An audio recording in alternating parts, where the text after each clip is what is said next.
وفد أمريكي كبير وهام يقوم بزيارة الصحراء المغربية. وفد رسمي من الحزبين الجمهوري والديمقراطي يزوران معا الصحراء المغربية.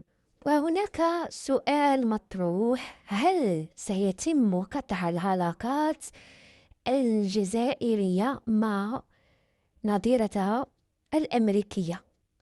واش حضيرة الجزائر غادي يقطعوا العلاقة ديالهم مع أمريكا؟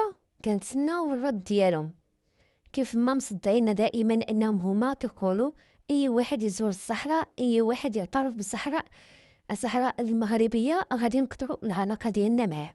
دابا هاد الوفد اللي جا الصحراء المغربيه، وكذلك انهم يشوفوا مشاريع بزاف اللي غتتم ان شاء الله في الصحراء، وكنهنئ الدبلوماسيه المغربيه على هذا الانجاز الرائع. انا الحاجه الوحيده اللي كنتمناها ان ترامب ينجح في الانتخابات ويرجع.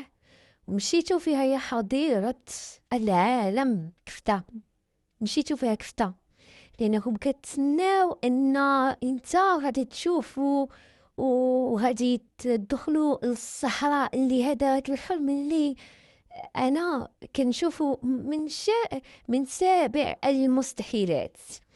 كيقولوا لك ان كاينين لاجئين عندهم. انا اول مره كنعرف ان لاجئين مسلحين. كاينين لاجئين سوريين، لاجئين